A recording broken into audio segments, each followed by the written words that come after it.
केरला के केसरगोड में मंदिर के करीब पटाखों के फट पड़ने के वाक़े में 150 से ज़ायद अफराद झुलस गए। इनमें 8 की हालत तशवीशनाक बताई जाती है।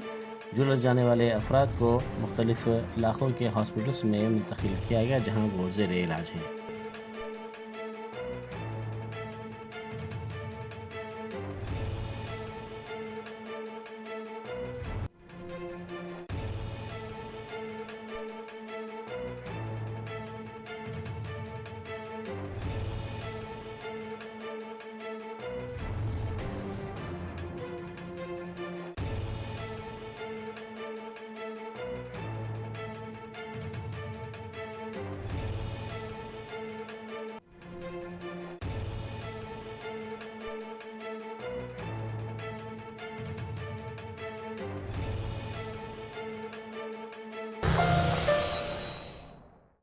Germanton super speciality hospital national award winner doctor Mir Jawad Jar Khan, German trained senior orthopaedic surgeon and director, माहिर डॉक्टर्स डॉक्टर वासिफ आजम और doctor Bharvi Chanduri, senior cardiologist और दीगर डॉक्टर्स नुमाया खिदमत अंजाम दे रहे हैं। Robotic surgery, advance cath lab, MRI, operation theatre, ICU, 2D, ultrasound जैसी सहूलियात से आरास्ता कॉर्पोरेट लेवल हॉस्पिटल। वाजबी फीस में हर मर्ज से शिफायाबी के लिए Germanton super speciality hospital, Attapur.